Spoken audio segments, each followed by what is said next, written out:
அதே மாதிரி தான் இந்த தீம் பார்க்ல இருக்கிற ரைட்ஸ் எல்லாங்க, அந்த அட்ரினலின் சர்ச்சை உங்களுடைய muscle memory, bio memory, physiologist enjoy பண்ணுது. காக்னிஷன் அதை வந்து ஃபியர்னு இன்டர்பிரட் பண்ணுது.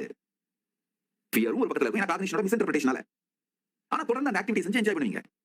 தீம் பார்க் ரைடுங்க, பேய் படம் பார்க்கறது, இந்த அட்ரினலின் சர்ச்சுக்கு அடிக்டா இருக்கிற எல்லாருமே புரிஞ்சுக்கோங்க, நீங்க பண்ற எல்லா ஆக்டிவிட்டிஸும் காக்னிஷனால பயம்னு மிஸ் இன்டர்பிரட் பண்ணப்பட்டு உங்க பிசியாலஜி, மசில் மெமரி, பயோ மெமரியால எக்ஸைட்மென்ட்டாக என்ஜாய் பண்ணப்படுற இந்த உணர்வு தான் இந்த பேரடாக்சிக்கலான ஆக்ஷன்ஸ்க்கான காரணம். பிரச்சனையை முழுசா புரிஞ்சுக்கோங்க, அப்ப தீர்வு முழுசா புரிஞ்சிடும். உற்சாகமும் பயமும் உடலில் ஒரே மாதிரியான உடலியல் பிசியலாஜிக்கல் எதிர்வினைகளைத்தான் உருவாக்குகின்றது. இந்த சிம்பத்தட்டிக் நர்வஸ் சிஸ்டம் செயல்படுறது ஒரே மாதிரி தாங்க. ஆனா காக்னிட்டிவ் இன்டர்பிரேஷன் மட்டும்தான் மாறுது. உங்களுடைய மசில் மெமரியையும் உங்களுடைய பயோ மெமரியையும் கேட்டோம்னா அது எக்ஸைட்மெண்ட்டுக்கும் பயத்துக்கும் எந்த வித்தியாசம் கிடையாது. எக்ஸைட்மெண்ட் தான் சொல்லும். எல்லா வீட்லையும் அந்த சூழ்நிலையை மொத்தமா கெடுத்து மிஸ் இன்டர்பிரட் பண்ணி ஒரு ஃபேமிலி கேதரிங்கே நாசமாக்குறதுக்கு ஒரு பெரிய தலை இருக்கும் பாருங்க.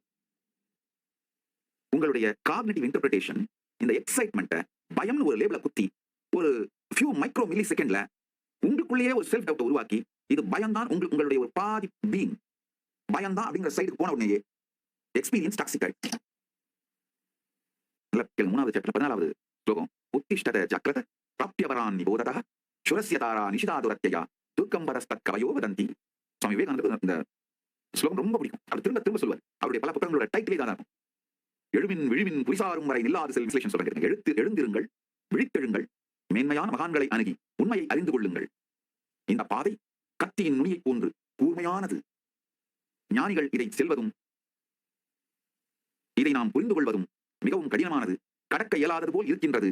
கத்தியின் நுனி போல் கூர்மையானதாக இருந்தாலும் பயம், உற்சாகம் இரண்டும் ஒன்றாக கலக்கும்.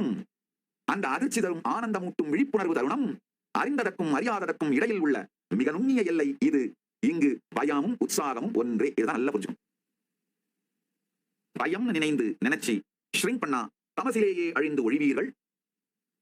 தமசில் ஆழ்ந்த கீழ் உலகங்களிலேயே வாழ்க்கை அழியும்.